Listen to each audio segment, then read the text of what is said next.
kabataan nga ng aktor na si Ronaldo Valdez ay hindi talaga may iwasang maraming magkakagusto sa kanya dahil na rin sa kanyang angking kagwapuhan at may karisma pagdating sa mga kababehan.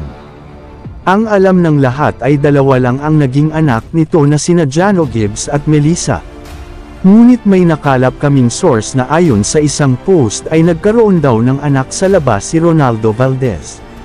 Ayon sa chika na aming nakalap, ito daw ang naging bunga noon sa ibang babae sa nasabing aktor. Ayon naman sa iilang mga netizens ay mas maganda naman ito kung mapapatunayan na ito ay may katotohanan. May mga nagsasabi namang isa itong malaking blessing sapagkat mapapamana din ito ang galing sa pag-acting at ang angking kagwapuhan nito.